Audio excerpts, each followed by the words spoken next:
উফ, এত হোমওয়ার্ক আর ভালো লাগে না। ইস, কেউ যদি হোমওয়ার্কগুলো করে দিত, কতই না ভালো হতো।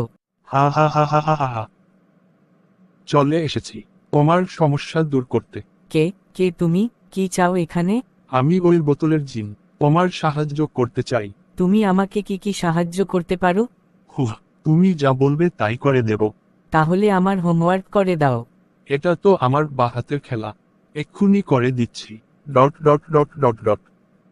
এই নাও হয়ে গেছে তোমার হোমওয়ার্ক। কি মজা কি মজা, হোমওয়ার্ক হয়ে গেছে। ধন্যবাদ জিন, এখন থেকে তুমি আমার বন্ধু। ঠিক আছে, আবার লাগলেই দেখো। এখন বিদায়। বন্ধু, হোমওয়ার্ক তো করে দিলে, সামনে আমার ফাইনাল এক্সাম, আমাকে পাশ করানোর দায়িত্ব তোমার। ওকে বন্ধু, কোনো সমস্যা নাই, তোমাকে পাস করিয়ে ছাড়বো। তোমার পরীক্ষার ফলাফল কি, তা কি তুমি জানো? না স্যার, তুমি পরীক্ষায় 0 পেয়েছ। এটা কি করে হতে পারে?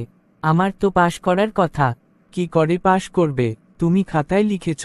এই প্রশ্নের উত্তর জিন জানে।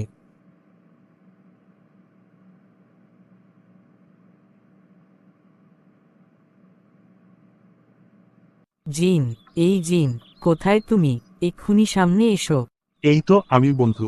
এত রেগে আছো কেন? কি হয়েছে? তোমার জন্য আমি পরীক্ষায় ফেল করেছি। আমি কি করেছি? তুমি নিজের দোষে ফেল করেছো। আমার দোষে মানে কি? শোনো বন্ধু, আমি তোমার হোমওয়ার্ক করে দিতে পারি, কিন্তু তোমার মাথায় পড়া ঢোকাতে পারি না। পরীক্ষায় পাশ করতে হলে তোমাকে পড়তে হবে, এবং নিজে ঠিক মতো পড়লেই পাশ করা সম্ভব। বুঝতে পেরেছি। তো বন্ধুরা, দেখলে তো অলস হওয়ার কারণে কিভাবে পরীক্ষায় 0 পেল। তাই পরীক্ষায় ভালো ফলাফল পেতে হলে অবশ্যই মনোযোগ দিয়ে পড়তে হবে।